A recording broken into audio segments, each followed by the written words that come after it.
evening, people. Welcome back. Welcome back. It's been a while, hasn't it? It's been a while.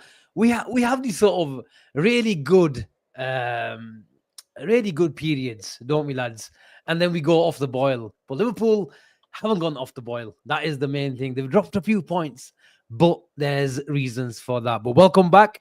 It's myself. If in case you forgot our names, it's Asim, it's Sarib, and Gene. It's a top three tonight. The other ones, God knows where he told us this Christmas period he wants to enjoy some time off, but he doesn't know that it's the busy Christmas period where Liverpool play a lot of games. And they had another game today, and we'll go through it. We might have touch on what's going to come next and what's been happening over the last couple of weeks, because we haven't been chatting on stage. You've been plenty of chatting going on our WhatsApp, on even behind stage. It took me 5 minutes to calm these two down to tell them I'm going live. Let's carry this on to the show. But Liverpool are through and one step closer to Wembley, boys. How are we feeling? Go on, Genie, because you're the older one. Oh, Yeah, nice. I'm good, man. Respectful. Respectful. Look, Asim, I'm looking forward. I've been craving for a Liverpool United final somewhere over the years, and if I could get a Liverpool final against United at Wembley, I'll be happy with that. But all in all, look, you got to be happy. We move on, we win into the semi-final, and hopefully there'll be another day at Wembley. I thought in terms of performance, we did all right, man. First half, I thought we played well. Then second half, we didn't play as well. But the most important thing is we got through, no injuries, and we move. Sarib, it was all about getting the job done tonight, wasn't it? Yeah, you know what? These games are never going to go the way you think they're going to go. They're always going to be a bit scruffy, a bit scrappy, a bit controlled in the first half. Be quick. Sorry, that's my nephew. He rings me. These guys are out every single day, and I have a dinner around about 6-7 o'clock. Why I always leave some space because I know this lad is somewhere in Bradford. If you follow him, I think Gene follows him on Snapchat and wherever it is, TikTok these days. Every single day, these lads are somewhere. So whether he's calling me or I'm calling him, today I've ordered a doner meat and chips. Wherever it is from, I don't care. I need some doner. But sorry about that. I had to give him a shout out because he's bringing my food. Yeah, look. I don't even know what you asked me, but I'm gonna just kind of job done. Yeah, it is job done, and it was kind of expected, to be honest.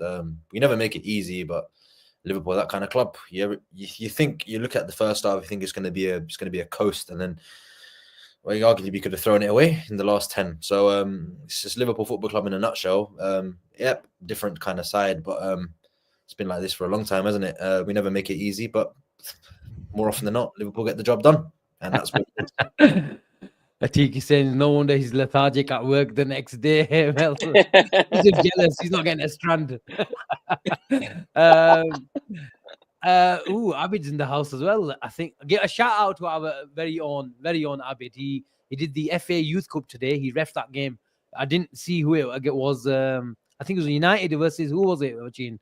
Abid, tell who you refed today. But he's going up in the world. He can't run a bath, but he can run a football match. But, big up to Abid growing, and I'm swearing him at Anfield when he gives a penalty against us, because it'll be good for him getting the match, but giving him a lot of abuse, I'm sure it won't be. But thank you very much for coming in, showing your face, and giving us the support as ever.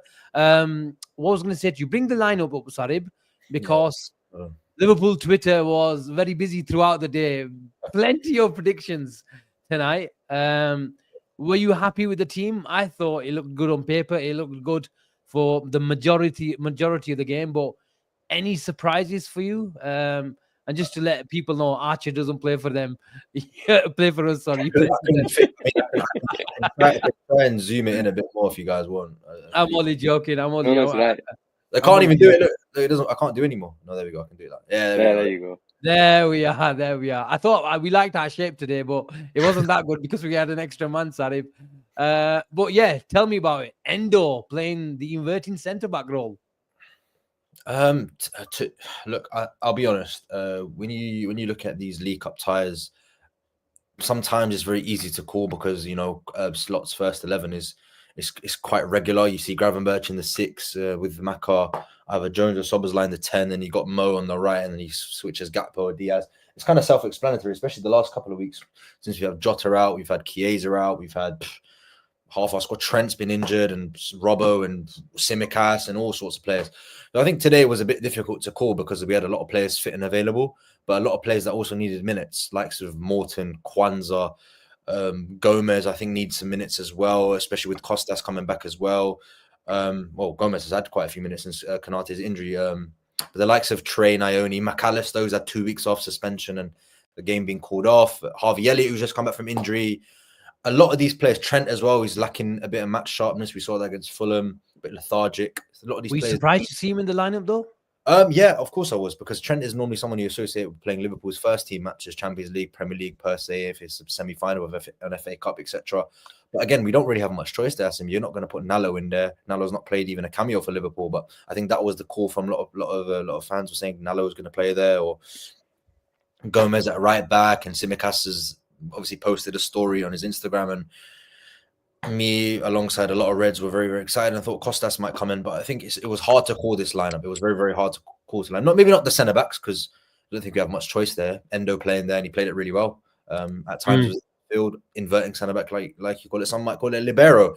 It depends what you kind of call it. But other than that, Morton, Trey, Ione, not really surprised, to be honest. I thought Trey would make a cameo, but not starting. But other than that, I think the attack was fine as well, to be honest. Not really. Yeah, Gene, a lot of people expected Chiesa to start. I think how he was sort of gradually getting into the game, it probably explained to us the fact that why he didn't start. But any surprises for you? Were you expect? Obviously, the obvious one is McAllister. He needed game time. He needs game rhythm as well. But I fancied Nalo to start. If I'm really honest with you, I was happy with the team, but I was expecting Nalo to start. Yeah, I was as well too. To be fair, I thought Nalo would start and Endo would play in midfield ahead of Morton. But obviously, like you mentioned, he went with his team, and there was a Sarib mentioned, he was a slightly different tweak into in the formation where Endo was inverting. But in terms of the starting lineup, I was expecting this lineup. I know you told me in a day in advance in terms of Trent might be probably starting the game. So I was expecting him to start, and to be fair, I didn't mind that. I know he's actually just come back from an injury as well. We all know he didn't have the best of his best of games against Fulham. So having a few more minutes under the belt will have done him good. And I thought he had a good game at right back today for the 60 minutes for however long he was on today. But in terms of the lineup, that's probably the best we could have sort of put out. And yeah, Chiesa, I wanted him to start. I did want him to start, but I knew he was going to. The big chances are that he was going to come on as a sub. But obviously, we're going to speak about Chiesa because, yeah. Can you one of you just ban a guy called Blue Chip TV, because we don't take any abuse towards our panel. Anyway, swiftly moving on. Can't you? Wrong? He must. You know what? It's definitely Christmas season. He must be off, so he must be off his rocker somewhere. He's had a few tonight. That's why he's not definitely had a few. Let's be honest. Anyways, Sarib, let's be adults, Asim, as we are. Sticking with Trent quickly, did you? He took a lot of stick at the weekend. Rightly so. Was it justified? I think Trent. One of the reasons why he played today is because he lacks rhythm, he lacks intensity, and he lacks match sharpness as well. And I think that's why he got 45 today. Yeah, I agree with that. But if you're going to talk about why I was annoyed with him at the weekend, it wasn't because he was unfit. It was because he looked like he didn't give a shit. And that was very, very different. And I know it's easy to say that. It's hard to say that for a guy that's come through the ranks, but I was really annoyed with him. He wasn't running. He wasn't doing anything. And I watched the Fulham game back, specifically Trent, because a lot of people were speaking about him. I didn't really notice it in the game. But when I looked in a bit more detail, I was like, why is he not pressing the ball properly? Why is he not running back? Why is he not tracking his runner properly? And I'm just thinking, what is this guy doing? Genuinely, I look at him now and I don't want to talk about contracts because obviously we have to talk about today's game. he looks like his head's somewhere else, and I think that's how it looks to me. It might look different to Cheen and you and some of the other people watching the stream and a lot of Liverpool fans, but that's what it looked like to me. But if we're talking about today, I can understand why he's playing the game 45 minutes or whatever he played today. Did his head look like it's in Real Madrid tonight?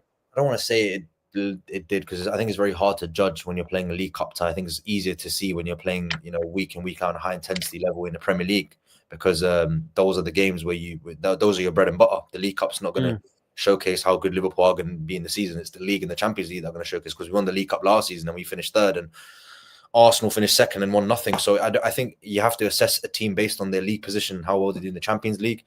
But it looks like to me, based on the weekend, it looks like his head is somewhere else. Today, I didn't really notice it, maybe because we're dominating the ball a bit more, maybe because we had 11 players on the pitch, many different factors. But 45 minutes for Trent was needed. He needs to get back up to match sharpness, and hopefully we see better performance from him, because I've not been happy with him, especially the last couple of days, to be honest with you, Asim. I don't know how much you agree with that. You and look, we have to caveat this, man. The guy last just come back from an injury, man. He was out for a little while. He's just come back. He was the last week performance. We were down to 10 man, and yes, there was times where he struggled. Yes, should he have tracked his man? Yeah, he probably should have done better. But we have to be a bit careful, man. Let's not go to town on him. There was times where it felt as though, he's not. I don't buy this that he's not trying or anything like that. That just does not sit with me, boys. I'll be honest with you. Trent is not, he's gonna try. But that's what it looked like to me. That's what it looked like to me. That's what it looked like to me. He's always, to be honest with you, he's always played like this. There's times in the last two years ago, Asim, when me and Asim used to look at each other and say, bloody hell, Trent, why are you not going out quicker? Why are you not? We never said he wasn't, because that's just sometimes the way he plays. Just take that lineup away. My mouse is dead. Yeah. So I want to be a bit careful, man, in saying that Trent doesn't try. Yes, there's times the way he plays the game sometimes is you see he comes across as lethargic. But this notion that he's not trying and his head's in Madrid. Yes, he might want to go to Madrid. I'm not gonna deny that. I'm the first one that's been saying for a long time I think Trent's off. But I'm not gonna accept that he's off. That his head's already there now. He wants to go right now. No, he's probably gonna try until the end of the season, try and win a title if he can. And if he wants to leave, he can leave. Yeah, obviously, I can understand that take, Gene. Because I'll be honest, I think especially how he played, Trent's that type of player when he will go for a few Hollywood passes, and if the first couple pull off, and then he tries a few others, and then it becomes a masterclass. It's a fine line between a masterclass and an absolute stinker, isn't it? Yeah. Especially when a few 60 yards balls go array. But Sarib, my question is I actually lost my sort of train of thought. Is in terms of Trent. Go on, carry on. Because I don't know.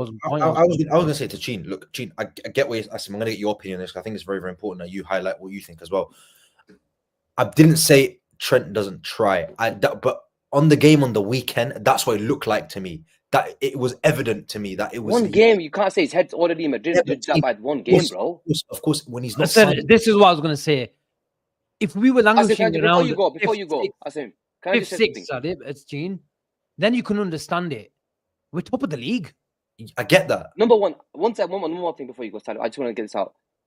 Trent's biggest problem this season hasn't been defensively.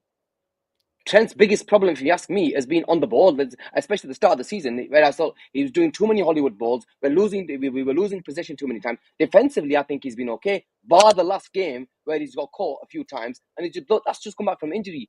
We have to be a bit careful on what we say. Oh, he's not trying. That's been one real game where I felt as though the guy has probably done a lot. He's been cooked a bit in terms of the winger. But we were down to 10 men. He's just come back from injury. Yes, he should have had his man. But that's my trail of thought anyway. I think we need to highlight something, because I'm not going to dispute Trent. I'm going to talk about his performance against Fulham specifically. Generally, it looked like to me that he was not like running, not tracking. A lot of people were saying it. I'm not the only one that was saying it. It was a wide shared opinion. I'm not basing off just what I saw. Because I had to watch it back myself, because I didn't notice it first time, and I paid more attention to it. And I was like, "What's this guy doing?"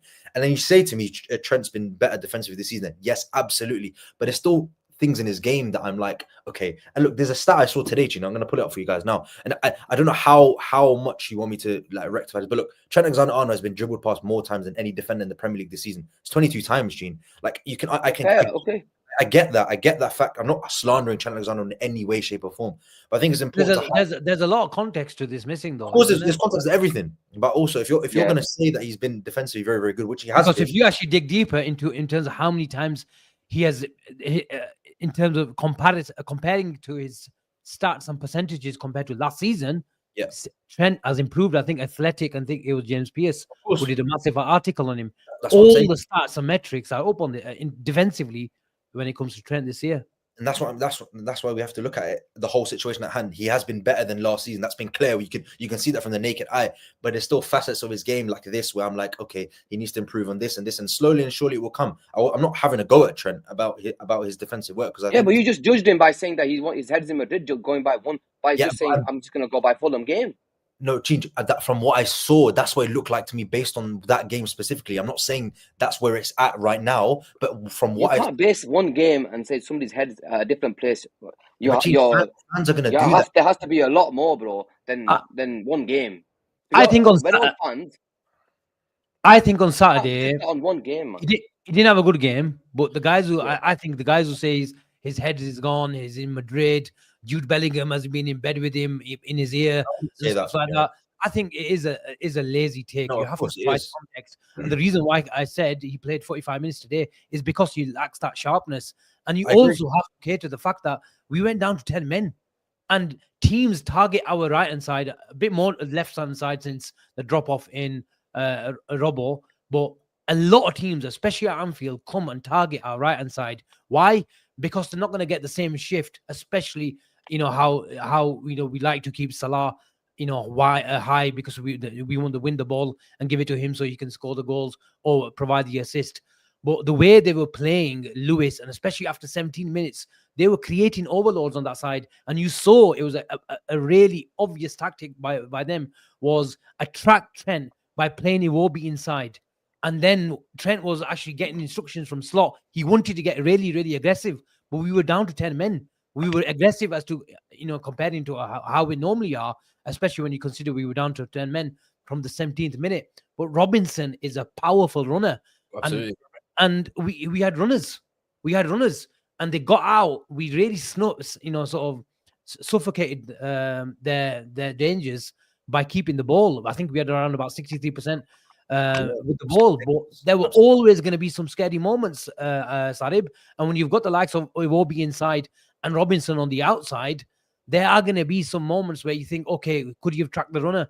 But this is especially if we're going for it, Asim. Especially if we're going for it, we're 1-0 down. We're going for it. Exactly, we're down to 10 and we're going for it. So this is not about always going to be. It's not about his defensive work or his ability to defend against Fulham. His body language looked to me a bit off. I don't know what it was. Maybe it was the injury, but I'm just perceiving it from what I saw. That could be completely off the cuff, and people can disagree with me. That might be completely wrong. His head might be in Madrid, but I'm not saying that his head is in Madrid now. But from what I saw, that's what it looked like to me. It was evident that's what it looked like to me. And he might go and sign a contract tomorrow, and that's absolutely fine. But his body language looked off, and maybe that's down to injuries. But I was just giving my opinion, and a lot of fans shared the same thing. Went on Twitter after the game, Gene and Asim.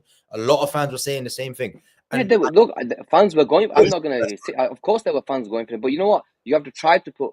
You have to try to understand reasons as to why it happened. What was the reason? Absolutely, it's not as saying that Trent's always been a bit.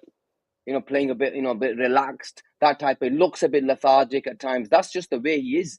And especially if he's one of your main creators, one of the guy that bombs forward, you're down to 10, the guy's bombing forward, we're looking for an equalizer, we've got the ball. So there's going to be times where you get caught. And yes, he might have been tired. Yes, there was times where he should have tracked his runner better.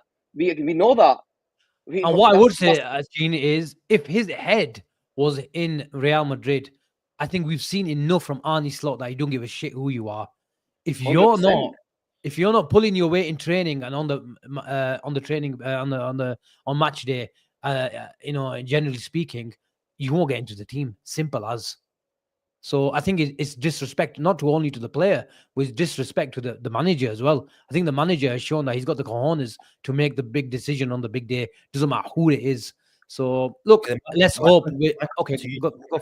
My question to you and the blue chip involved when he wants to stop being childish, and ask you both said you don't think Trent's going to sign a new contract. So then, how can you then say that his head is not in Madrid when you think he's not going to sign a new deal? Because he's obviously going to Because Madrid. My point because is, You can still play. you can You can still still making a point, by the way. I'm still just be I'm not saying that's professional. true. I'm just Okay, you making. can still be professional. You can still play to your best of ability, even if your intention is to leave at the end of the day. You want to go out on a high. Mo Salah might be leaving at the end of the season. We don't know that. The guy hasn't signed a contract yet, right? Virgil van Dijk. These guys are professionals. He's a homegrown lad. He will give it 100%. I don't buy this. The Trent is not gonna. He's headed him. He's not gonna try. We're top of the league. We're gonna go for the Champions League. Hopefully, we've got a side that's good enough to go on at least make a go of it on both fronts. Yeah, he's not gonna sit back and say, "Oh, I'm just gonna take it easy now because my head's in Madrid." Nah, man, it doesn't work like that. These guys are seasoned professionals. These guys are ultimate professionals, and for somebody like Trent, who's born and bred Scouse, he's gonna want to go out. And yeah, somebody makes AK Sadio Mane to 21, 22. He probably knew he was going to go at the end of the season. He did every single thing he could for us to deliver a title or the Champions League. And we saw that in the final game that he played at the Champions League final. He did everything. Where did it happen? Nah, man, I don't buy that. Just because somebody wants to go. Yes, there might be players out there that have done that. I'm not going to say that everybody's like that. But Trent Alexander-Arnold is not that type of player. I'm just asking the question, by the way, Fenny. No, I get that. I'm just asking the question. I'm just asking the question. That's all. No, I get that. Yeah, okay. I'm sure we'll talk about Trent once more going forward on a weekly basis. We normally are. Endo, I thought he was really good. I know we've talked a bit about his positioning. I think Slot's quotations have come out, Gene, since the game has ended, and he said, "Look, if I want to give a compliment to someone, it has to be Wataru Endo." And playing in a different position, he said, it tells us a lot about his mentality, and I think him as a person as well. I think gave us a big clue in the summer. I think he did one of these interviews in Japan maybe, and he said they want to sign a new midfielder. So, and that's where the massive links started coming in. But he gave us that revelation in the summer. But it shows, we were just talking about the professionalism, about people leaving this club in the summer and still playing when you're needed. There's no one probably arguably better does it than this lad, because he showed it again. And with all his 3-minute cameos, when he handballs into touch and all these little things, he has a part to play whenever he's asked to come onto the pitch. 100%, Asim. He's a warrior type of performance, and he's somebody that will leave every single inch of him on that pitch every time he goes on that pitch. And you need winners like him in your side. And people might think, "Oh, why am I using the word winner?" He is a winner when he goes onto that pitch because he's willing to lay down every single thing for this football club. And look, he loves this football club. He understands his role. He's come onto the pitch today, played at centre back, slightly different to where we've seen what we've seen previously. But he was inverting. He was involved every single time where he had to put his foot in there. He did that. And yeah, Kevin Dolan goes, Endo is a samurai warrior. That's exactly what he was. And you have to give him a lot of credit because he is a model professional, just goes about his business. You need players like this in your team that are willing to sacrifice themselves for the good of the football club. And I can't speak ill about Endo in any way, shape or form, because every time he's told to go on and do a job, he comes and tries to do it to the best of his ability. Is he our number 6 who's going to play? Probably not. We know all that. We know his limitations, but he is the perfect player to bring on. He's the perfect role model for so many other of the kids that play for Liverpool. And I think you'll see that in later years, that there's a reason why he's at this football club. Because there's certain players who leave a benchmark at the football club, with the likes of James Milner. And he is another one that you look up to when you're at this club, in terms of what he will give you in terms of professionalism and fair play to the lad. Sarib, if you need an example of how to play that, what was it? Libero? Yeah? Is it libero? Yeah? I call it an inverting centre back. But if you needed an example, sweeper, then he's been watching some clips of Ryan Gravenberch, because you can get a better example of how to play that role on the weekend. But he wasn't too bad himself. You could say the other way around, that Ryan Gravenberch is probably watching clips of Endo, because Endo's played centre back and Gravenberch hasn't. You could say that too. All right. Me, I love Wataru. I love him. You guys know how much I love Wataru Endo. He's one of my, not cult heroes, but I really wanted to give him a chance last season. I think he demonstrated his quality in many games. I think most notably in that Carabao Cup final where Klopp said, "Wataru Endo, wow!" That famous meme. But yeah, Again, exceptional performance, a position that is very unfamiliar to him, especially in English football. And I thought he played it really, really well. It wasn't necessarily a centre back role, especially in the first half. I think second half he was much more in a centre back position. But in the first half, you saw him in midfield area, you saw him go out wide. It was very, very different to what we see from a traditional centre back. And again, Ryan Gravenberch played a very, very similar role against Fulham. But Asim, you can't deny the quality that Endo brings to the squad. I know he's been phased out kind of by Arne Slot. He made a lot of first team appearances, especially in the number 6 position last year, and then pivot with McAllister and at times Jones, whoever played alongside him. But again, this season he's not played many games. He's had cameo appearances when he's come off the bench just to shore things up. But what a valuable member of a squad he's been. 16 million or whatever we paid for him. Ridiculous signing. Generally one of the best signings we've probably made in terms of pound for pound value for money. Ridiculous. Can play many different positions. Is the captain for France, captain Liverpool side, very, very immature young Liverpool side as well today. After Trent was substituted, I don't think you can say much more about Wataru Endo than he's a warrior, and he always gives his best, whether it's a 6 out of 10, 5 out of 10, 9 out of 10. You always know you're going to get 100% from Wataru Endo, and today was no different. And if this is his last season at Liverpool, he's definitely going out on a high, because you need that experience. And especially if you want to win league titles, you need players like him in the dressing room that know how to deal with the young players, especially the amount that we had on the pitch. So really. I was going to ask you, actually, Sarib, do you see him staying beyond the summer? If I'm being honest, no. Would I like to see it? Yes, because I think it's very hard to find players like him that would be, happy, not happy, but you could see in the summer that he knew, maybe I'm not going to be the starting 6 next season, but he says, I'm going to fight. And I like players that always think they can have a chance in the team and will give their all to get back into the team. And I think you need players like that are always on their toes.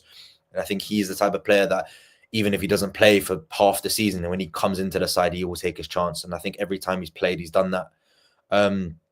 Whether he's going to play centre-back or midfield, that's going to be a different question. But I think he definitely has a role to play in this Liverpool team, especially for this season. And I think he's doing it really, really well. Yeah. There's been a few comments about Quansah. I think the latest one was from Billy. We'll come to Quansah later on, because I'm expecting a few opinions to come out. Gene, I absolutely loved it. I kept on thinking it. I was talking to a few journals, because I wasn't there today, and I was asking him, as the centre-back pairing, they just sort of have their own little warm-up once the attackers and midfielders open door. Right, okay, listen, I'll be back, yeah? I'll be back. You guys carry the show. I'm getting my doner meat and chips. Yeah? Let's talk about Endo. What did you make of Endo today? I just spoke about Endo. I just spoke about it. I thought he was brilliant. I just spent 22. Do you not even listen to the show? Okay. Because I just spent 3 minutes on Endo, man. See, I only pay attention when I speak Endo. Sorry, guys. I woke up at 4 a.m. today, so I'm really tired. But anyway, do you think he's going to be here next season? Because I don't think Asim asked you that question. Do you think he's going to be here next season? Difficult question. Probably not. I think it all depends on who we bring in. If we bring in somebody in the 6th, then probably not. But would I like him to stay? Yes, I would like Endo to stay. Simply because of the reasons I gave in terms of his professionalism. He can play in multiple positions. If we really need him to play, he can play that role. And look, not everybody's at that squad is going to play every single game. There's going to be players that are going to play one or two few games in the league, few games in the Carabao Cup and different competitions. So players like him who are happy to stay here. And what's the maximum? If we're going to sell him and bring in, 15, 20 million, then I'd say yes. But what's the maximum we're going to bring in if he was to leave in 6, 7 million now? Because it's not really going to make much difference. So I'd probably keep him if I'm honest. But of course, we do still need another number 6, a quality number 6. I know me and you can have this conversation probably about where and when, because I don't want a number 6 that's going to take Gravenberch's position. Because I just think that's Gravenberch's position now, and I think we need to play somewhere else. I just want to bring somebody that's going to Zubomendi to cover Gravenberch, not to play his role, not to play in the 6. That's my take on it anyway. But yeah, what can I say about him? I want him to stay, if I'm honest. That's very, very fair. I can't disagree with you there, because I want Endo to stay forever. But besides the point, Gene, We spoke about some of the experienced players and how vital Endo is to the experience of this Liverpool side. It was very, very immature Liverpool side, not immature in terms of character, but immature as in terms of experience. And one of those players that made their full debut for Liverpool was Trent Alexander-Arnold. And I want to ask you what you made of him, because he's been touted to be one of the brightest prospects in our academy. Obviously, he came from Leicester. Was it Leicester? Yeah. Last year, or the year before, I can't really remember, but he made his full debut and he's really come alive under Arne Slot. We saw cameos in pre-season. We saw that exceptional goal against what did we play? Las Palmas? Is it Las Palmas? He scored it. I think it was Las Palmas. Yeah, I think it was them. Spanish team, I remember anyway. I might be completely off it, guys, but in that 4-0 win, 4-1 or 4-0, what did you make of Trent Alexander-Arnold? Because he's kind of like Arne Slot's taking his time with him, but you can see there's a player in there. 100%. 100%. There's a player in there. Somebody a kid like him that comes out and plays the way he played today, and he showed maturity in terms of possession of the ball. He was fearless. He's easy on the eye in terms of he will always make the pass, and he looked comfortable. He didn't look phased at all. Yes, in terms of physicality, that will come because he's only 17, 18 years old, and he's going to need time to grow, time to actually become the man that he will become over the next couple of years. But in terms of ability, of course, look, I wanted to see a lot more of him in the final third to see if he's able to play that killer ball, play that threaded pass. But that will come. He kept it simple. He kept it nice. And a player that there was times where he received the ball and he knocked it off first time pass to a player nearby. He showed quality exactly. And I love that type of confidence in a young player. And he's got a bright future ahead. And you're right, Arne Slot is taking his time with him, but he needs time, man. He's still a kid. We're stacked in that position as well. We've got Jones, McAllister, Soboslai, Elliott that sort of plays his role as well. So there are players ahead of him. So look, he just needs to bide his time. His time is definitely going to come, and you can see that Slot likes him a lot, and I like him a lot. And there's a player there, man, and we just have to be patient, no pressure. Just in these league cup games, FA Cup games, is play as many games as you can, and hopefully in a couple of years' time there will be a player that we think, wow, we have got a monster of a player coming through. Absolutely. And I think as well, Gene, because of his age as well, and I think we've seen many players come through the ranks at Liverpool. I think the most notable one in the last couple of years that was at a similar age that really didn't make it here, but we all thought was going to be something exceptional, was Ben Woodburn. And Ben Woodburn had the brightest of all of them. He scored in his debut against Tottenham Hotspur in that cup game in 2016. I think with Trey Alexander-Arnold, it's very nice that he's in and around the squad. He's very young. He's very raw, and training with the likes of Van Dijk and Salah and Gravenberch and Soboslai and Elliott and all these players that are really top level players, especially Premier League level, I think has helped his development, and he's developed very quickly. But again, Wild Thing says he needs a loan, and I'll be honest, I think he needs to play football. I don't think at the moment, like you just mentioned, he's going to get that with the likes of Soboslai, Jones, Elliott, and Endo as well, Morton as well. I think is ahead of him in the pecking order. I think a lot of questions need to be asked in the summer whether Naoni's here next season or sent on loan. I would personally send him out on loan, but again, we can both come in agreement that probably wasn't his best game. But considering the circumstances, you can see that there's a player in there. There's an interesting comment at the bottom from Ark. Trey doesn't need a loan. Treat him like Ford and just give him more and more game time. Thoughts? I think Gene just mentioned that. I think in that position we are stacked. We are very stacked. When everyone's fit and available, you've got Jones, you've got Elliott, you've got Soboslai, you've got McAllister, you've got Endo, you've got Morton, and you've got potential of the likes of other players that we were definitely going to sign in the summer, because obviously some areas in that midfield need to be addressed. I'm sure I missed one or two out. Gravenberch again. There's a lot of players in that position. We are stacked in midfield area, Asim. So where is Trent Alexander-Arnold really going to get games at the top level? The League Cup's not a definition of how a player is going to excel for Liverpool. It's just not the case. You have to see them play in the Premier League and in the Champions League, and with all these players in there, is he really going to get game time? Because I look at the whole midfield. Jones is not going to leave in the summer. Neither is Harvey Elliott. Neither is Gravenberch. Neither is McAllister. Neither is Soboslai. Endo might, Morton might, but I still think that's too many midfielders for Trey to get ahead of. So what do you do? The most ideal thing for him is to go out and play football, Championship, League One, wherever it is. Just get more physical, because I think he needs to bulk a bit as well. He's very slim he's tall and he's very slim. If you look at him, he hasn't got much muscle on him, and I think that's might be because of his. I think that'll naturally come. Yeah, absolutely. of course. Let's talk about the goal, Sarib. Trent got under pressure. Trent did what Trent does. He came into midfield. He whacked it with his left foot. Good movement from Darwin Nunez coming from out to in.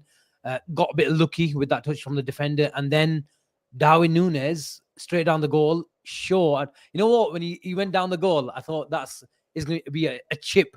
You know, the one that he did against, was it Brentford? Yeah, wait. Yeah, I thought it was one of them. But Darwin Nunez showed composure in front of goal and he put it away. Yeah, he did.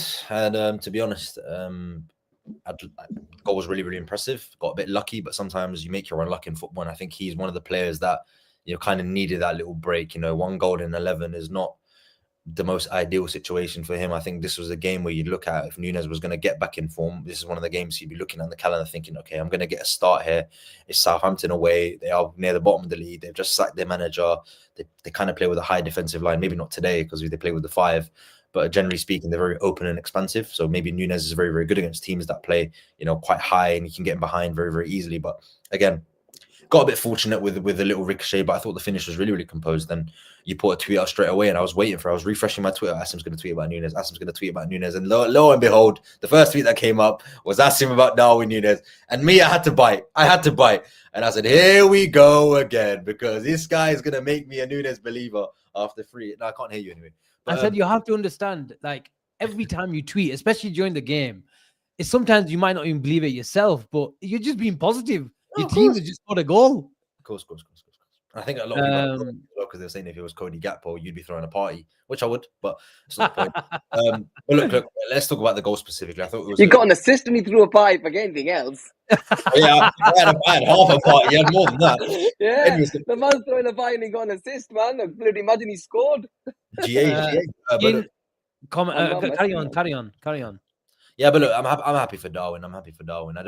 Again, his overall game today, I don't think impressed me, and there was a few questionable things. I think we'll get onto Darwin. Some of the things he did in the second half, like booting out for a throw-in that could have led to a goal. He could have played it to Chiesa, could have played it to Gakpo, and it was many, many times, Gene. I don't know if you saw it. Go and have your doner kebab, where Gakpo and Elliott were free on each side. He just hogged the ball for too long, and he passed in Gakpo. You could even saw Gakpo going, the chance is gone now. His chance is gone. It's just those kind of things where I think he needs to address, and how much time do we have to give him to do that? I know I want to be positive and speak about his goal, but his overall performance I didn't think was great. He got his goal, fine, but we have to look at how he was overall, and I don't think he was great, to be honest. And it could have cost us. I'll be honest with you. I thought his performance by the goal was shite. I'll be honest. There was 2 moments where we were 3-on-3. He ran towards the ball. He just slowed us down. I don't know what he was trying to do in the first half. There was a moment where second half he should have gone and he should have passed the ball to Chiesa. I don't know what he was doing. Yeah, he went to Gakpo, didn't he? Gakpo instead, and the ball was absolute shite, and the referee brought the game back. There was a pass where he just kicked the ball out of play where there was no reason. Just play the easy ball, hold it and lay it off. There was a player there. He tried to play a long ball, and God, that was a bloody Southampton clearance. Look, I'm not gonna. If anything, everybody knows I've actually supported. Asim, I've actually supported him this season. To be fair, I've actually supported Darwin. You know what? Okay, but honestly, and the crazy thing is, Asim, I saw Jadon, and I know in our group, you know what I said. I saw Jadon Dance come on. I saw Jadon Dance touch the ball 3 times. I said, get rid of Darwin. I want Dance to start. Because just the way Jadon Dance controlled that ball 3 times and laid it off showed enough to me that, you know what, I would rather have Jadon Dance over Darwin Nunez in that number 9. Because honestly, Asim, I'm at the time when I'm thinking, you know what, this guy isn't going to cut it, and he's not good enough. He's simply not good enough to play for this football club, and we spent a lot of money on him. We have to recuperate whatever we can from him and do what we need to do, because I can't see him having a future at Liverpool, and I'm surprised he stayed in the summer. I wanted him out then, but we stayed. I supported him. We said, okay, Slot's coming in. I was told Slot's here. Slot might be able to get a tune out of him. It seems that that's not happened either. Yes, in terms of his overall game, bar the last 2 games, has improved. Has it improved? Yes, I've seen improvements in his overall game, but I judge my strikers on goals. And yeah, I've always said that if Darwin Nunez, generally speaking, not today, I know he's generally speaking, doesn't have the best of games, but bags, you say, okay, fine, you know what, he's bagging, I'm all right with it. he's not bugging. Is it I know you're going to say because to me today. No, I know. I agree with you. Look, I don't think there's been a bigger backer than for Darwin Nunez than me on this show. Let's be honest. Yep. Know that. Let's be honest. But you can't be stubborn. You can't be a teat when it comes to football. At the end of the day, we're here and try to be as objective as possible. And all I've been saying is when Darwin Nunez gets a lot more a better environment to get chances, a more positional play type of control. We've always been talking about control this season, and I thought we will be giving him chances. But the fact that Slot, the way he has set up his team, has actually nullified Darwin Nunez. Now, I'm not defending Darwin Nunez here. I'm actually saying if Slot wants to do that, he is right to do it, and he's getting results, and he's been proven right. But the fact that I think obviously Jota, we saw it in pre-season when Jota came back we started in the team, didn't he? And the way we were playing, we had a 4-2 build-up, but then get Jota to complete the box midfield. He was coming into that left half space. And we thought it's because Darwin Nunez isn't here. And when he was always talking about Darwin Nunez, we've got a proper 9 who can run the channel. And even Slot was talking about these sort of things when he thought, okay, we'll switch it up. But we couldn't control the games as much. We had difficult moments against Bournemouth, obviously really early on against Ipswich as well. And then I think the increase in trust in Gravenberch receiving the ball in midfield alone, generally speaking, I think that has made us have that number 9, two 10s higher in McAllister or Szoboszlai, or whether it's Jones on the other side as well. And that number 9 has had to play a bit further up, but it still needed to connect with those two. And I think we don't have the total control for that number 9. And hence why you've seen Lucho come into that role and connect play. And we've been talking about Darwin Nunez being a threat for Liverpool. He's just not a threat. We've seen him take shots. And obviously this is coached into him.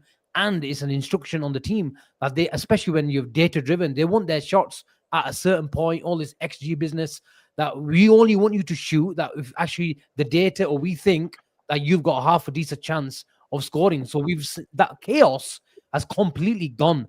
But even in the box, he's just not receiving because the way that Liverpool and Slot have set their team up is they want that number 9 to come into midfield and connect play. And that's not Darwin Nunez. His profile, hence why you've seen, and I think it was Dan's first touch scene when he came on and the ball stuck.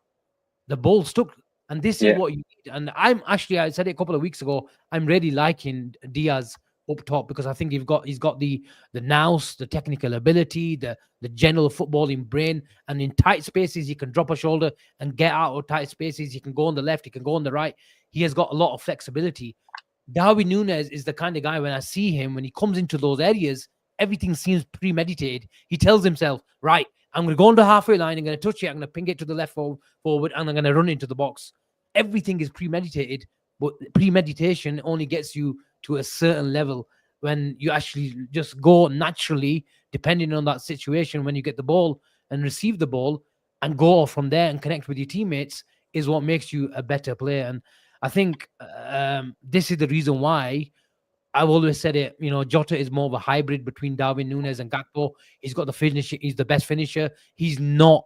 I don't think he's got the obviously physical stature as Gakpo, but he is a predator in the box, and so he's a bit of a hybrid. He can do a bit of both. But Darwin Nunez, we've complimented his game, but I don't know if that's going to stay, Chin.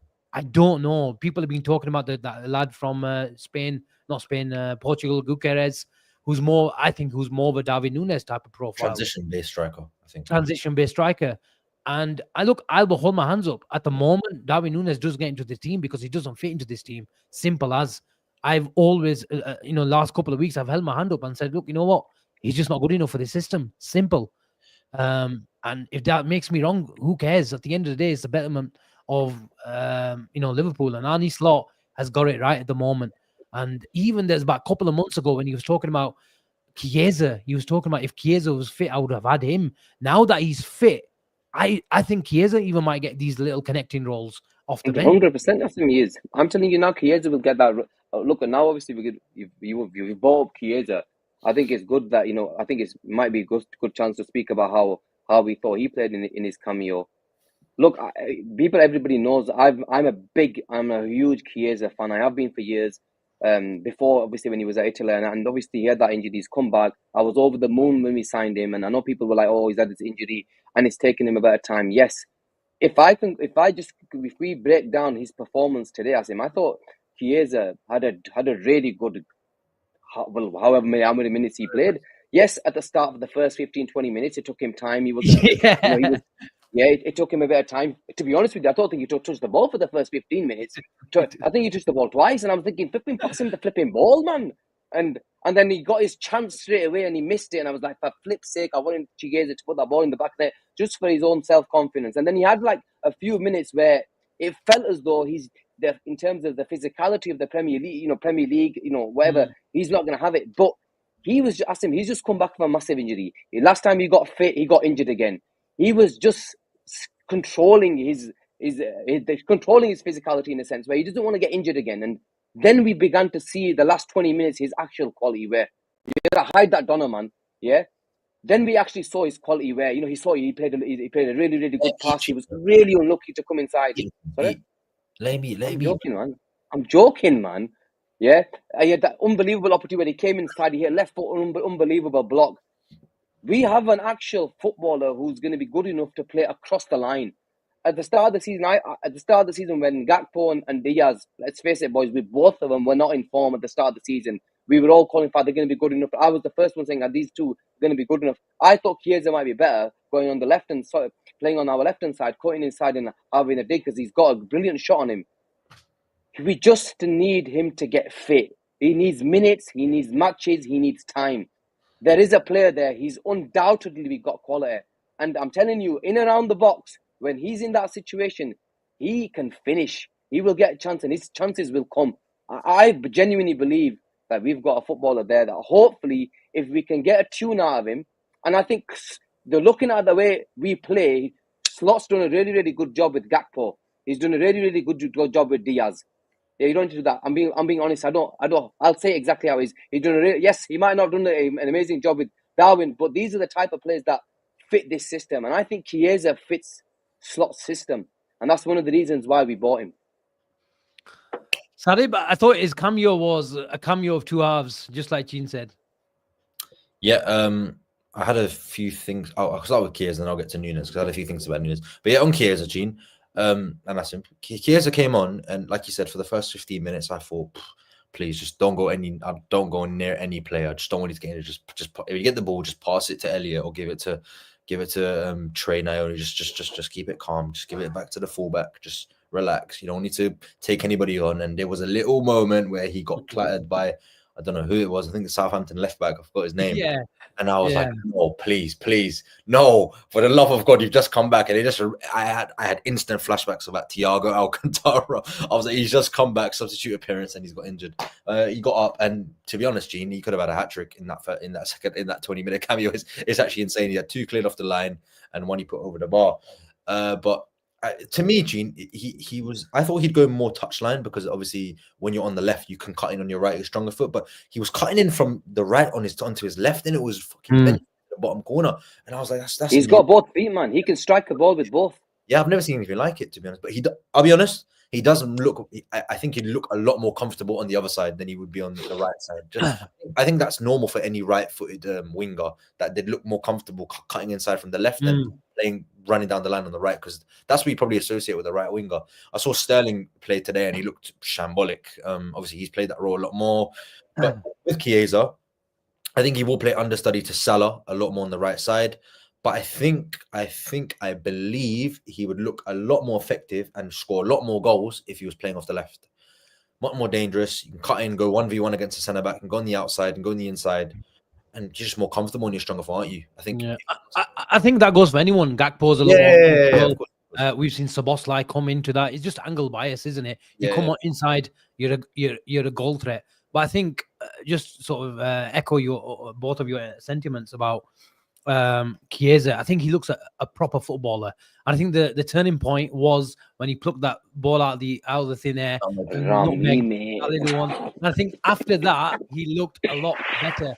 And I saw Jota at the weekend, and I thought, you know what, you're just going playing off instinct. And because you're playing on instinct, this is just the way, the knack that you have to get into really good situations. That is what Diogo Jota does. And he looked miles off it, I thought, even at the weekend. But this is what these sort of players do, because the ball and everything about them, it just attracts goal mouth action.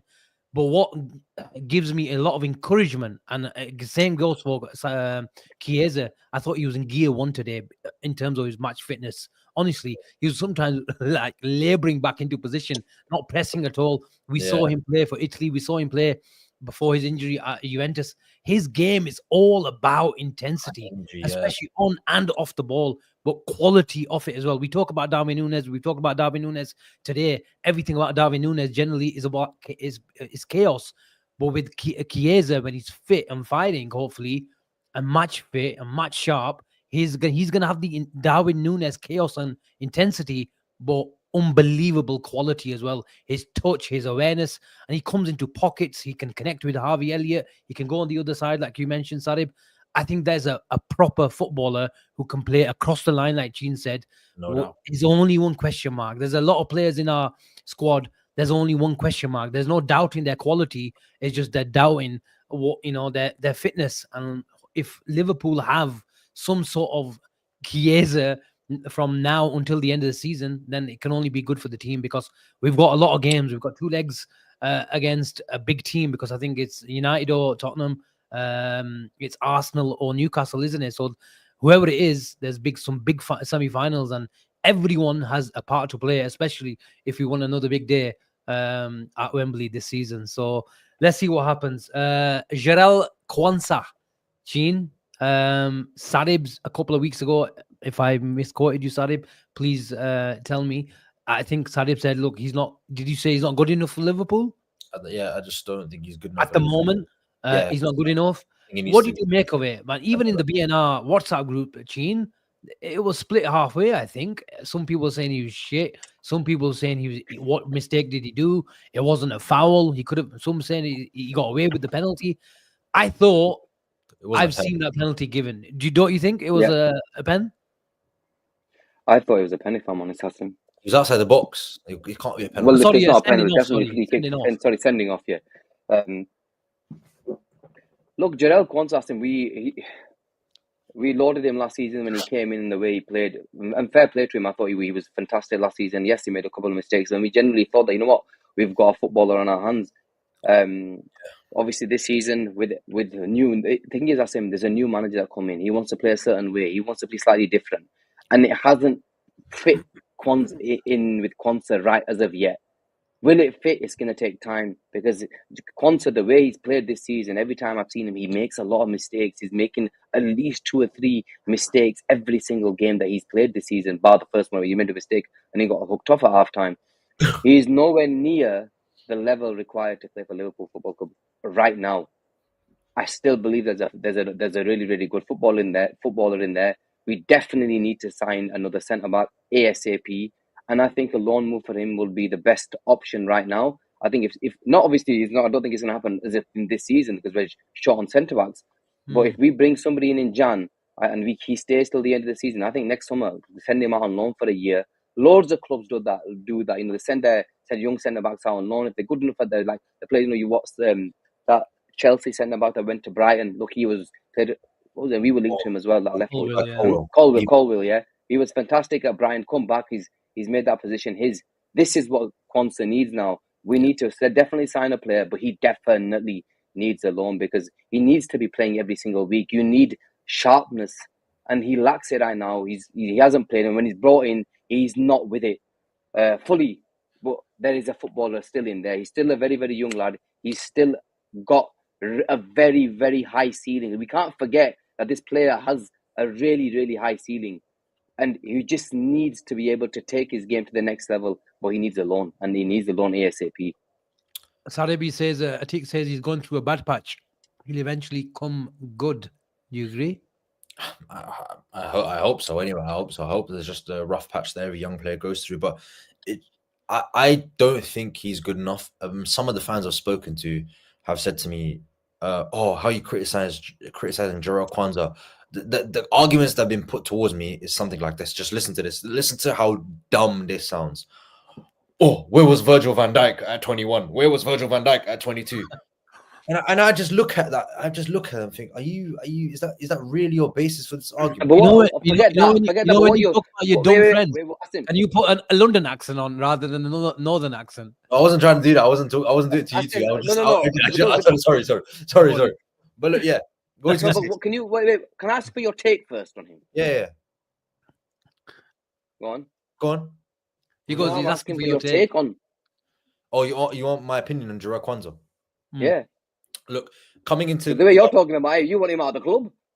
Well, yeah, and I don't think he's good enough to play for Liverpool now, so I don't want him here now, is what I'm saying. I do believe his ceiling's very, very high. He's still a young player. We also need to take into account that he's only played half a season of top-level football, which was last year, and he only came into the side January, February time properly. Even later than that, even with Jarell Quansah, and he really had a decent end to the season. He scored a goal against Villa, got a goal against Wolves. He scored that really, really goal in the Europa League that should have stood, that didn't stand. But again, I don't know what's happened to him over the summer. He got a really, really good year as well. He got called up to the England provisional squad for the Euros. Obviously, they make the cut. He was playing well in pre-season. He then starts at Ipswich.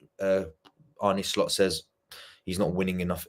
I think it was aerial duels, and obviously Konate came in, and we saw a complete difference in that. And obviously Konate has been rock solid since he's been in the side, and Quansah hasn't had a sniff. And I think Slot's prioritized a lot more experience over Quansah. You can see that with his selection with Joe Gomez against Brighton as well, when his first substitution was Gomez at centre back, and I thought I'd never see that again. If this was Jurgen Klopp, we'd be pretty certain that if Konate was going to go off Jarell Quansah, would be the one to come on ahead of Joey Gomez. But obviously that's changed as well. So you can also see that Arne Slot has identified that maybe at this moment he's not good enough, but he's probably identified that too late that he's not good enough, which is why he's still here. I think if this was pre-season, maybe Arne Slot would have decided, you know what, let's loan him out, let's do whatever with him. But obviously every game I've seen him play this season, I think Brighton, he wasn't great. Newcastle away, I thought Gomez and him weren't great. He had a nice little 10-minute cameo against Doku at right back, and people thought he was the next Dani Alves. Then obviously today, first half I thought he was fine. Then obviously second half he's got a moment in him where he's just wrong side, and he just got his hands all over Fernandes. It's just unnecessary. And some people say, Asim, that he lacks the recovery pace. I don't think he's slow, because I've seen him sprint back and he's been really, really quick at times. But some people say he's just a yard too late to everything. But again, it might be down to experience. That might be down to where he positions his body. That might be down to pace. A lot of different factors. But at this moment in time, right now, I do not want to see him near the first team, because I don't think he is capable of playing well for 90 minutes. And I think similarly to Robbo now, Robbo's obviously different, because his quality has dropped. Quansah, I don't think he's hit his quality. I think it's different. But I think they're on the same spectrum at the moment, where if they both play, they're going to play okay, but there's a moment in the game where they can just cost you out of the blue.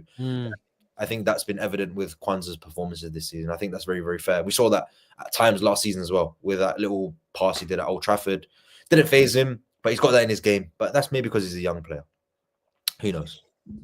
Okay. Fair to you? Yeah, look, I'm all right with that. Okay, first.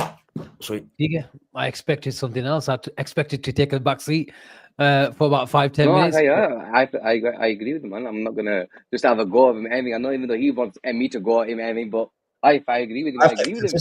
For the first time he spoke a bit of sense, man. I've said this from the start of the season. I thought that it would be reasonable for him to not be the first team centre back. I've always been on that statement. I didn't think the sample size was enough for him to be ahead of Ibu, because Ibu was obviously exceptional what he does. Even though my opinion on Ibu has changed in the season, I still thought Ibu was a far better centre back than him, and obviously that's been proven. Obviously, everybody knew he was a far better centre back. Exactly. That's why it was concerning as to why Quansah because he was off the form. He was off form. You can't, when somebody's off form, they get taken out of the side, and then you bring in Quansah, who actually did a decent job. So I actually understand why Quansah started the season, because he only played towards the end of the season. He was the one that was on form.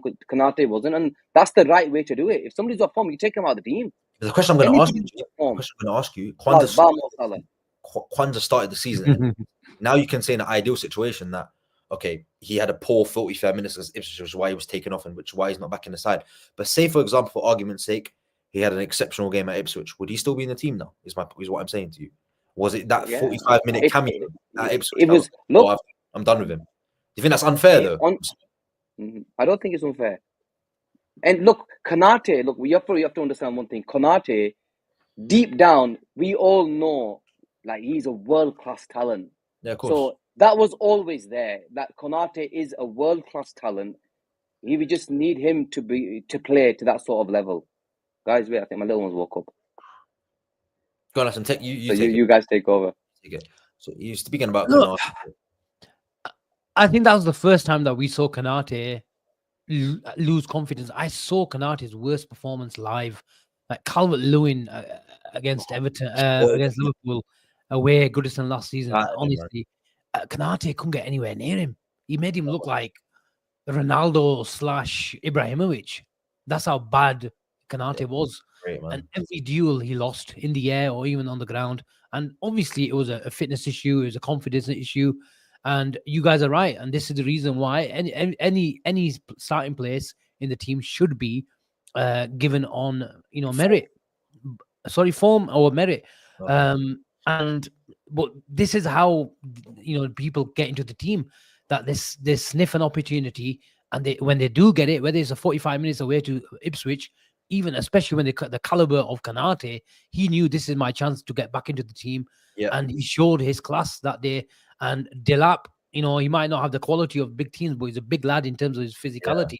And Konate was unbelievable. Konate gives us so many luxuries when he's on his game, that he gives us so many luxuries where he lets the right back go into areas where the opposition doesn't allow him. He can cover on I don't need to talk to you about Ibu Konate. We all know his qualities. I've called him the best channel defender in the world for many, many months now, and he is that. And the problem Liverpool have is when he's not there, the golfing class. We've talked about how Arsenal missed Saliba a couple of years ago, and Holding was on there in the last 6-7 games, or how many games he played in that season ending. But at the end of the day, big teams can't have that drop in class.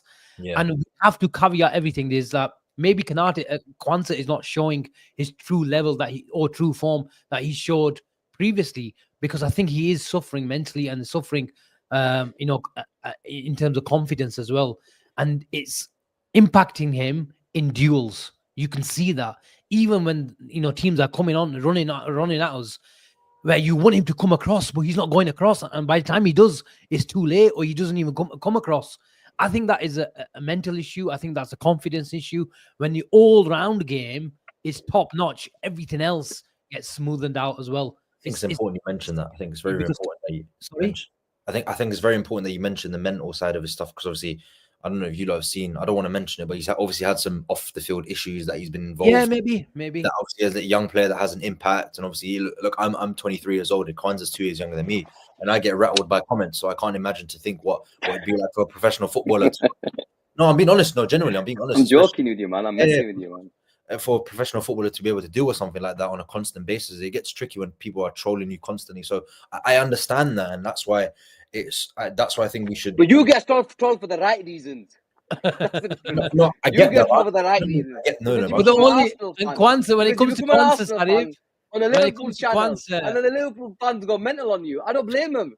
When it comes to Quansah and his issues off the field, the only website that we go on is Only Salah. So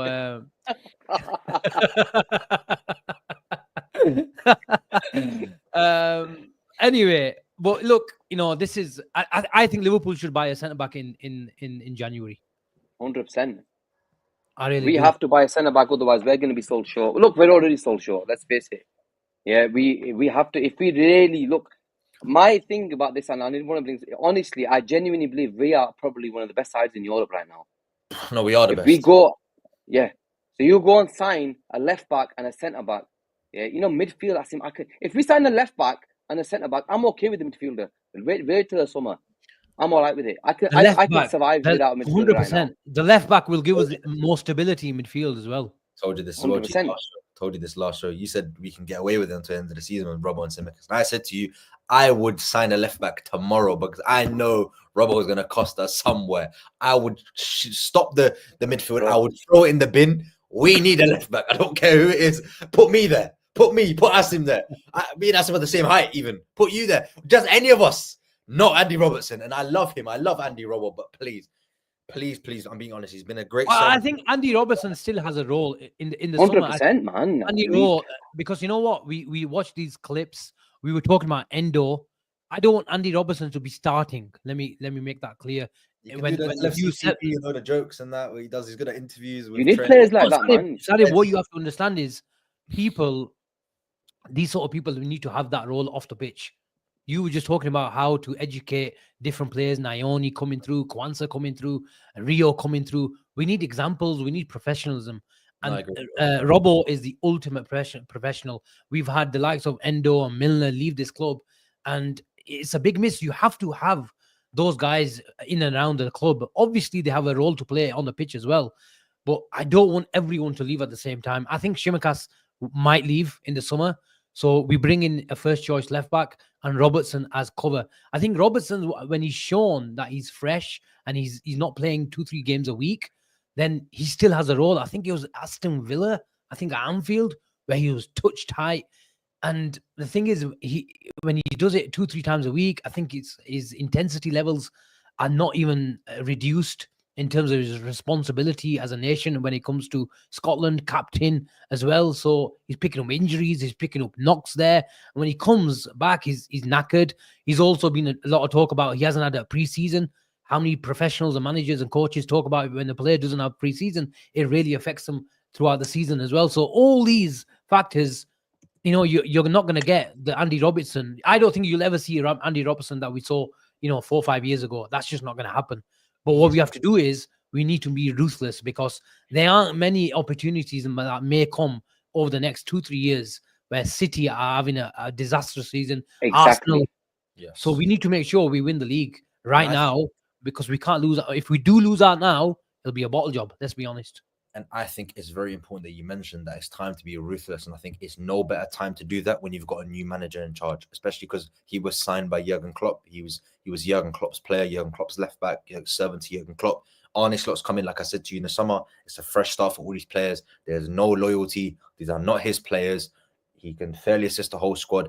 He is holding everybody on the same line, because not a single one of these guys, bar Federico Chiesa, who probably wasn't even his signing, is an Arne Slot signing. So he was going to look at it as like, because look, let me mention this to you because I think it's important. I don't want to keep going back to Klopp, but you saw many times Tsimikas had an absolutely brilliant start to 21-22. Assist against Burnley, played really well against Norwich as well. And then he just drops out the team when Robbo was fit. And I'm just like, that's Klopp's loyalty coming into Klopp's, yeah.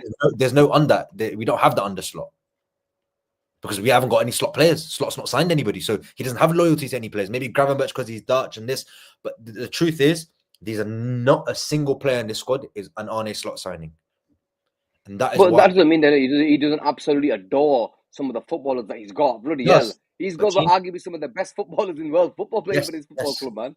But there's might not be his players, but bloody, he's over the moon. Trust me, with the players that he's got. There's a couple of players where he probably wants to improve on. Agreed. Yes.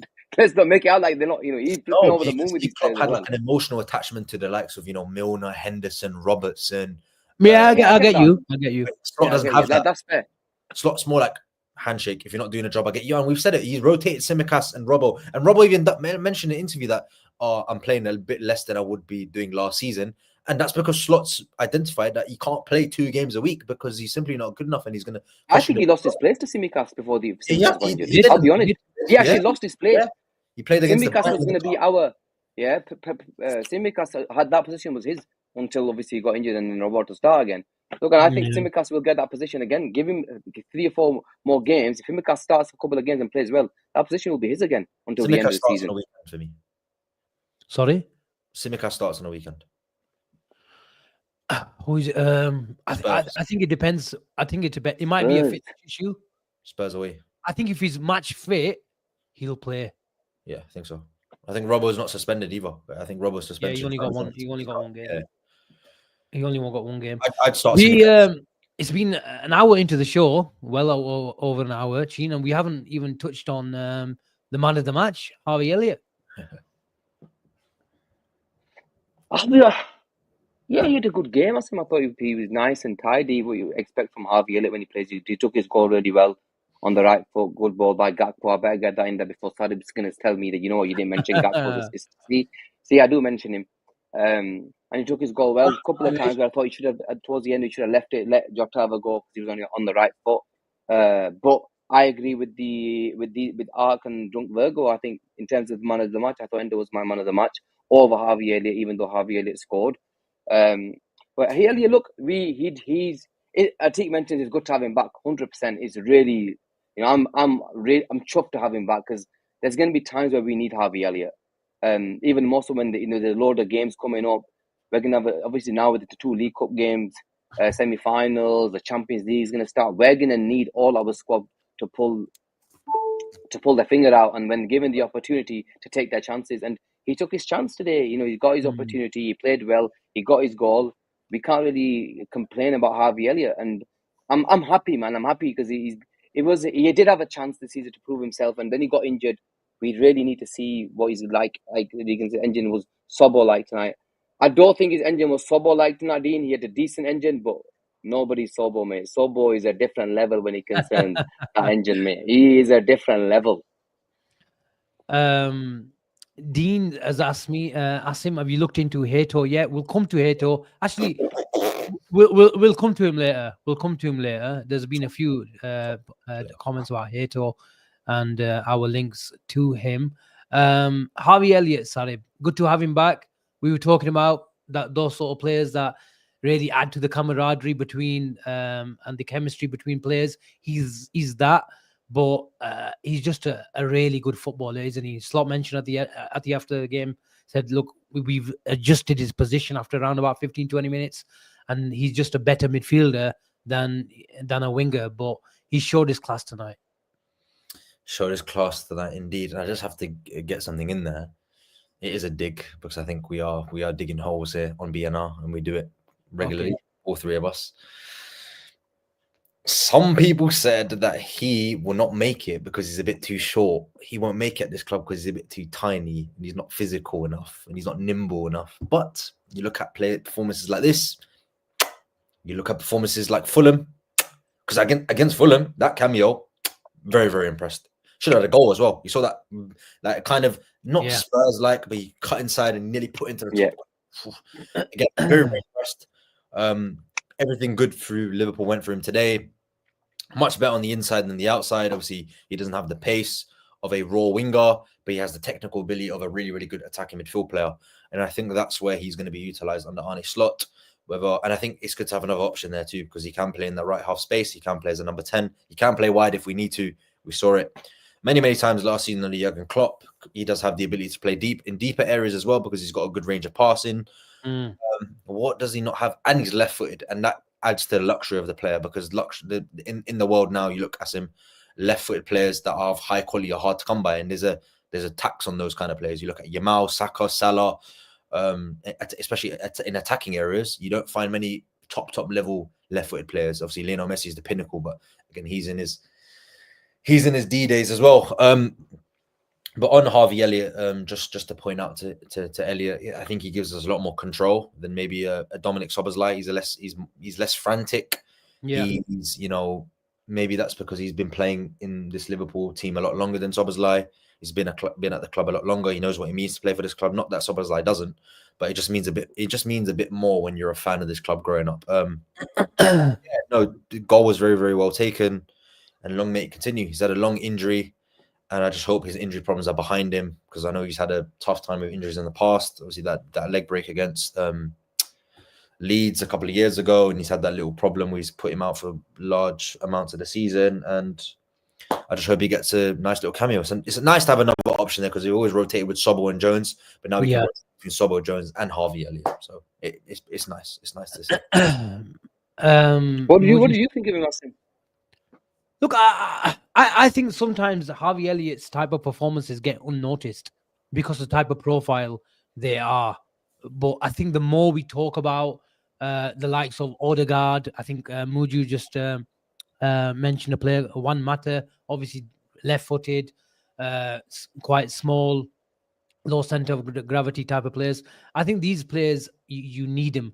when you're chasing games, when you're chasing games, and you've got teams like Southampton today, they were compact in a 5-4-1 formation. You need players to pick up those pockets. And I think one of the reasons, again, I know we touched on Trent, that he had a fitness issue, he was getting minutes in his legs, but the fact that Virgil van Dijk wasn't playing today, if you're going to play and you need a player like Virgil van Dijk or Trent, if you're going about as to how many balls that we're playing into midfield, into supplying Ryan Gravenberch, and then he can either drop a shoulder or connect with his midfielders, you need someone to find those players. So that's why one of the reasons why Trent played. But when you're finding those players, you need to be comfortable in receiving the ball back to goal. And after 15, 20 minutes, and you have to take your hat off to Slot as well, that he recognized that he was getting isolated, he was holding width, but that ball wasn't coming into him. So the ball circulation wasn't there, ball retention wasn't there. We had deep control, but we haven't got the players to receive between the lines, and that's what Harvey Elliott does. And if you're chasing games against a low block, he can find those little pockets of space and accelerate play. If you're defending and your back's against the wall, he can come deeper and go into those central areas and circulate the ball, slow down the ball, and play the ball on our terms. And if you do lose the ball on there, then you've got the likes of Endo inverting from centre back. And because he's a dueler, he likes to put a tackle. And I have to give credit for Slot again to recognize that after 15, 20 minutes, many coaches, wouldn't make that change. And we've been talking about Liverpool being the best team in the world. I think Arne Slot, pound for pound, in terms of his coaching and his game management, pound for pound right now, I think he's the best coach in the world in terms of his game management. No, you can't obviously compare him to Guardiola and everything as to what they've done. But right now, tell me who is managing their team on and off the pitch better than Arne Slot, especially in the Premier League. He's coach of the season right now, isn't he? No? You tell me who's the best. You tell me who's the best. As well, Asim. No, why? Maresca's got £1 billion squad. But the way you spend a lot of money on it. No, because me. No, let me go back. I agree. Let me go back. The way you reacted, I get the impression you don't agree with that.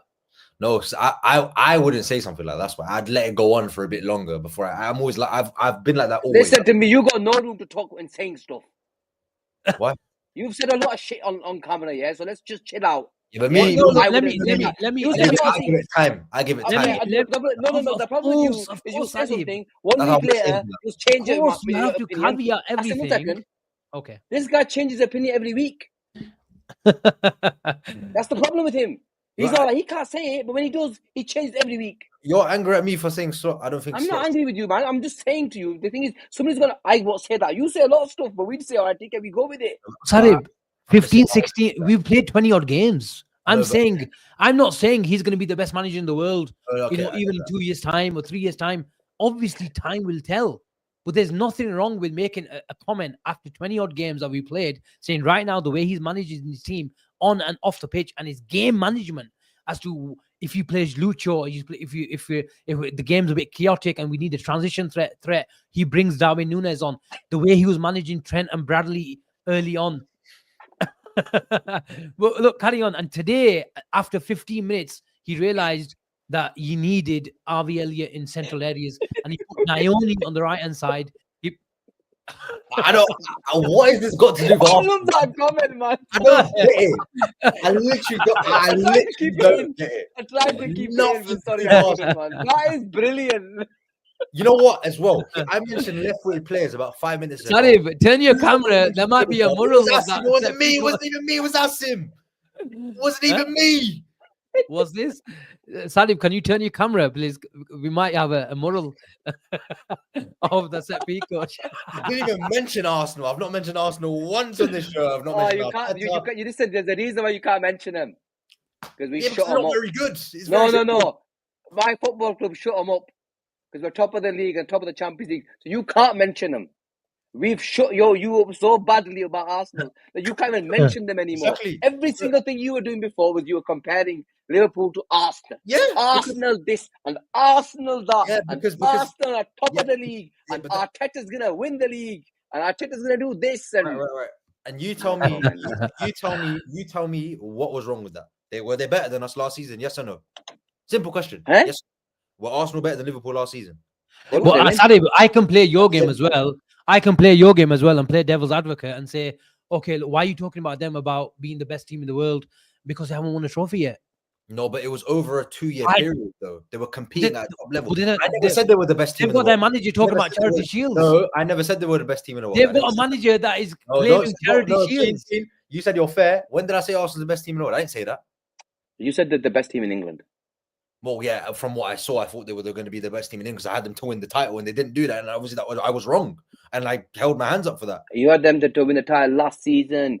Bro, you were this talking season. about Khalid Sarib, honestly, at that time, look, I'm not in the day. Look, I don't want to be talking make it this show about Arsenal. You already But did. Now he's No. When you fill your glass, you fill it full. You don't put it half full. It's not half full, half empty. Now You he's blowing it up. It's only let's fair go. that I Let's go. talk You about started it. war with me, cuz. You don't want to. This guy. Let's go. Listen. The amount of times this guy the way he used to speak about Arsenal, the comments, they genuinely believed that this guy was an Arsenal fan. They weren't lying at him. They actually believed he was an Arsenal fan because he spoke like an Arsenal fan. Look, I get it. You're from London. You're living on that area. You like that area. Yeah, you fall for all that type of stuff. I get it. No, it's nothing to do with with that. But then you took all of that energy, right? And there was times where you'd put Liverpool down for them, and I'd get pissed off about it, and I didn't like it. Because you have to look at it plain and simple. They were better than us over the last 2 years. So in what justification can you say that Liverpool were anywhere near Arsenal's level? Because I saw us play them over the last 2 years, and they battered us every time. Basically, I'll be honest. Think about us. Anyway, look, Arsenal. At the start of the season, you tipped them to win the title. So did Asim. So did Asim. Yeah, so did Asim. What I want. Asim, let me finish now. Let me finish. Me and him had a massive argument. Guess what happens? 1 week later, Man City are favourites to win the title. 1 week later. 1 week later. No. We didn't. I mean, like after. What I mean is, Arsenal were your favourites. After the first 6-7 weeks. Then after the Liverpool game, then he goes, bro, no. You can't accuse me. Let me finish. No, you can't say what I said. You can't. How can you say what I said when it's not true? No. So you said to me, this is your chronological order, yeah. Arsenal were your favourites, right? Then they played Liverpool. Odegaard got injured. Whatever happened, Man City are the favourites now. Yeah. So after the Liverpool game, within literally, Asim, a week and a half after this guy goes to me, Man City are favourites. Liverpool are the favourites. No, let me finish. I had Arsenal. The guy changed his favourites within flipping. How can you do that, man? That's why I get cooked. You don't let me speak. You just shout. Finish. I don't shout. I'm just giving you facts. Someone, I think it's your mic. Okay, go on. So, whose mic is that? You. One of you lot. I can't hear anything. Can you mute us? Mute yourself. It's you, Sarib. You got an echo. Me. It's not me. It's Asim. You did that on purpose, innit? I get it. It's not even me. It's Asim. But look, I had Arsenal as favourites at the start of the season based on their transfer window, and I thought, you know what, they're progressively getting better as a side, and you could see that by the points total, and that was fine because anyone with sense would have probably said the same thing, and that's why Asim said it because he has sense. No, but let me finish. Don't say somebody with sense. Don't say that. That's unfair. When you say that, that's just joking. I'm just joking. I'm just joking. I'm joking. Right now. I'm joking. See, I'm joking. The guys with sense are right now. I'm just joking. You can't even make jokes anymore. Anyway, being not too serious. Talk sense. Okay. Well, tell me that you're gonna vote. Okay. So then Odegaard gets injured, and I watched the Liverpool Arsenal game. I was like, yeah, these are not winning the league. Then I said, Man City are going to win the league because they know how to do it. Then I said, if Liverpool beat Man City at Anfield, I'll put them as favourites to win the league. And did I not do that? Yes or no? So that I 3 times in back. That should show you I base things on what I see, not based on what I think. It's based on what I see. Everything I see, because football can change. This season is so great. So what did you best Arsenal win the title? What you saw, and not what you think. You thought you saw, because you should sell Man City then. Why? Because you saw them. They were winning the league 4 in a row. Yeah, but they were getting progressively You worse. thought man, Arsenal were going to win the league, innit? You They were didn't getting worse. see them winning the league. From what I No, watched. you didn't see them win the league. You thought they were going to win the league. Yeah, but based on what I saw, I thought they were going to win the title. But Man City, from what I saw, were getting worse. They already hit the top spot. Arsenal was still a young team in transition, getting there. That's my whole point. Choro, okay, look, That's my let's move on. We've got a big game on Sunday. We've had 2 draws in the league, lads. Gene, Spurs away. Spurs, which Spurs are we going to get? I hope the Spurs that we're going to get is the one that lost to Fulham, lost to Ipswich, not the Spurs that won against City. And who did they win last week? 4-0, was it? Southampton, isn't it? Yeah, 5-0. I think it was a 5-0. I don't know what it was. No. But Spurs are hot and cold, Gene. And we've had some good performances there, but some dodgy ones as well. Yeah, the dodgy one was a dodgy decision, wasn't it? Dodgy decisions as well, yeah. We actually played. We were dominating the game before Jones got sent off, and that was, I thought, harsh. But look, I'm going into that game very confident. Asim, I know Spurs are. I think their centre backs will be out, Romero and what's his name, Van der Ven. And I can only see Liverpool turning up there and giving them a drubbing. I'm confident. I think we're going to beat them 3-0. Wow, Sarib, you confident? I'm really confident. I think they can be easily get out at times. Yes, they've got some attacking threat. They've got some good attacking players, Maddison, Son, Kulusevski. You know, they've got players that can hurt you. But I think regularly we've got more. You know that. Yeah, they do that. That's what they do. They'll bite some C3 or 4-0. But I think we will cause them a lot of problems defensively. Asim. Sarib, they're that team, aren't they? I think we saw the famous game against Chelsea. I think it was last year when they had about 9. They were down to 9 men, but their defensive line was still. It was absolutely mad when they have the ball. When they invert those centre back, full backs into midfield, it's all about creating a numerical advantage in the center of the pitch. And then they've, like Gene said, they've got players that can hurt you, but we have to control them. I thought Chelsea, even they found themselves down 2-0 down. I think they really control that game, especially after 2-0 down, and the second half they absolutely dominated. I think we have to take a leaf out how Chelsea dealt with them a couple of weeks ago. Is that okay? Is that okay with you, Gene? Can we copy Chelsea? Is that allowed? No, you might, because you actually went to Chelsea, innit? You signed the home end this season. I'm surprised you didn't say there. I'm surprised you didn't say they're your favourites as well. My little brother is a Chelsea fan. He supports Chelsea. I was going to take him tomorrow to the Conference League game, but I'm not going to go. But my little brother is a Chelsea fan, for context, guys. So I'm not going to. He's 15. I can't let him go on his own. Joking, man. But look, first 10 minutes against Chelsea, Asim, Spurs are always going to start the game very, very quickly because they've got players that can cause you problems. They've got pace in attack, and I can't remember who started the game. I know Kulusevski is dangerous. Who started up front for them? Last time? No, when they played Chelsea. Was it Johnson on the right? I can't remember. I know Kulusevski played, but anyway, whoever plays in attack, whether it's Werner, whether it's Richarlison, who I don't think is going to be available for this game, whether it's Brennan Johnson, they all can cause you problems in attack. Son as well. The problem I have going into the Tottenham game is we haven't won there in the last 2 visits, and it's a ground where we have been fairly dominant. Going back to the last couple of years of White Hart Lane, Spurs have 2 wins over Liverpool in the last 20 odd games or 15 odd games, and one of them shouldn't have been a win, and another was a thumping at Wembley, which I think we all remember. That one was kind of the turning point for Jurgen Klopp. Spurs will always start the game well. We know that in every big game they start the game well. I thought they were very unlucky against Arsenal, to be honest. I thought they played really, really well in the second half.